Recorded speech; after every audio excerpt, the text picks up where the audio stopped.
Hi there, this is Kaushik Ranchod from the Ranchod Law Group. Welcome to our weekly immigration show. Today, you're going to want to stay tuned because we're going to be talking about the marriage-based green card process in the United States.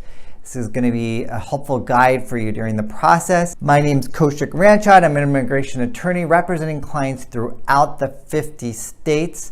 And we're going to dive deep into this. So this is going to be an update in 2022, what's happening now. So it has changed after COVID, so it's important that you stay current and know what's going on.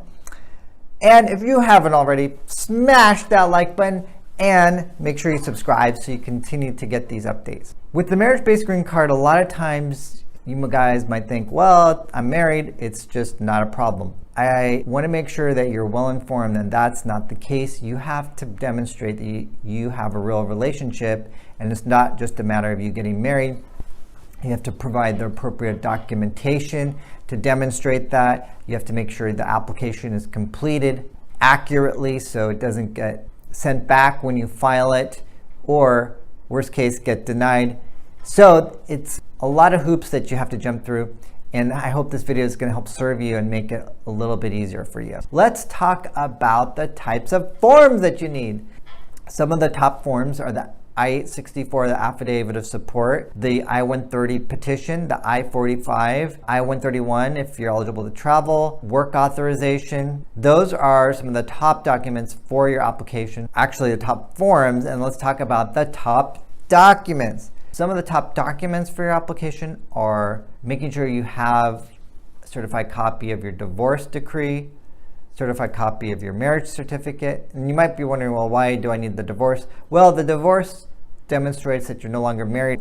You were actually eligible to get married. The U.S. citizen will need to demonstrate that they are indeed a U.S. citizen. You as the applicant will need your birth certificate. For your birth certificate, you want to make sure it's the long form birth certificate and not the short form birth certificate. And then you're also going to need to have the appropriate financial documents for your affidavit of support, such as last 3 years of tax returns are helpful, W-2s, current letter of employment. Those are some of the forms that are helpful for the affidavit of support.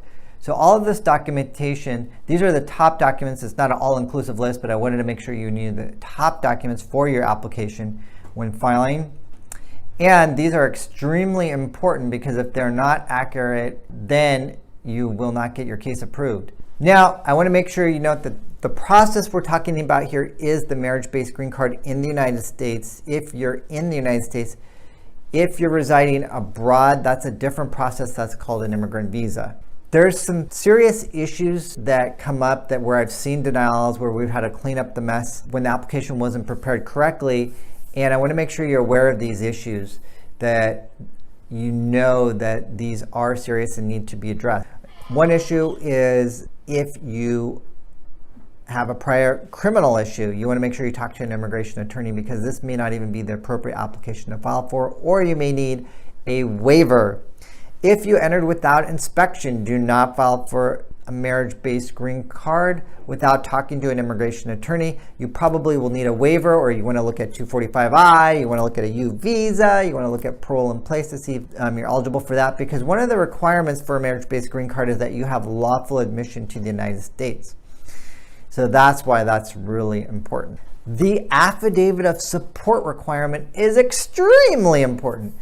And that's where you need to make sure that you are above 125% of the poverty guidelines. If you're not meeting the affidavit of support requirement, then you will need a joint sponsor. The joint sponsor needs to be a U.S. citizen or lawful permanent resident. If you have prior visa denials, you want to make sure that this isn't going to be an issue as well. If, as the U.S. citizen, you previously filed an application, a green card application for another spouse previously, this could be scrutinized, and you'll want to talk to an immigration attorney about that as well. Let's talk about what the process is. First is once you get all of the appropriate documentation, you got your application, then you file it.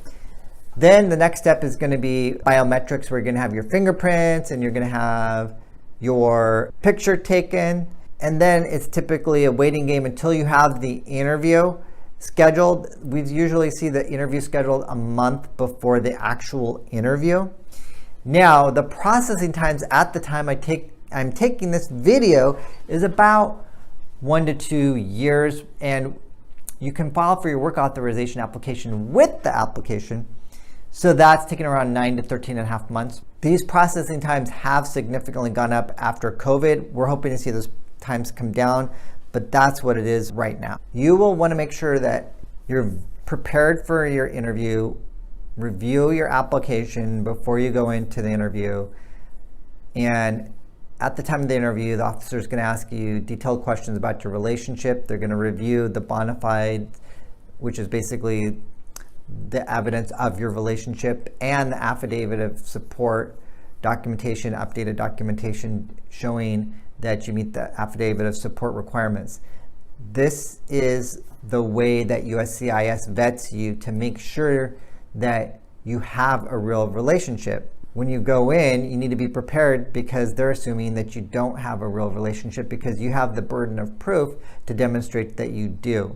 So this last stage is extremely important, which is why I like to prepare my clients for that interview, because naturally you're going to be nervous. Naturally you're going to go in, feeling worried about the situation because you have so much at stake. And we want to make sure that you go in feeling 100% confident. All right, you go in for the interview. A lot of times my clients ask me, well, at the interview, will I know if my green card gets approved? Well, here in Sacramento, they typically will not tell you at the time of the interview. They'll say it needs to go under further review. So you usually won't find out if it'll be approved at the time of the interview. So usually within 1 to 3 months, you'll get an approval or a request for evidence or a decision as whether or not your application was approved or denied. You might be wondering, well, what's the next steps? Well, it's important to, after that, remove the condition. If you've been married less than 2 years, to remove the conditions on your green card. And after 2 years and 9 months, if you're still married, you can apply for citizenship. And if you're no longer married, then after 4 years and 9 months, you can become a citizen. So I hope this video helped serve you, answered a lot of your questions about the process, about what you need to do. And you may want to share this video with your friends so they stay informed, because a lot of times people don't share what their immigration problems are. And by sharing this video, you can help inform your friends and family. I want to thank you for taking the time to watch this video. By watching this video, you're bettering yourself. By bettering yourself, you're bettering your family.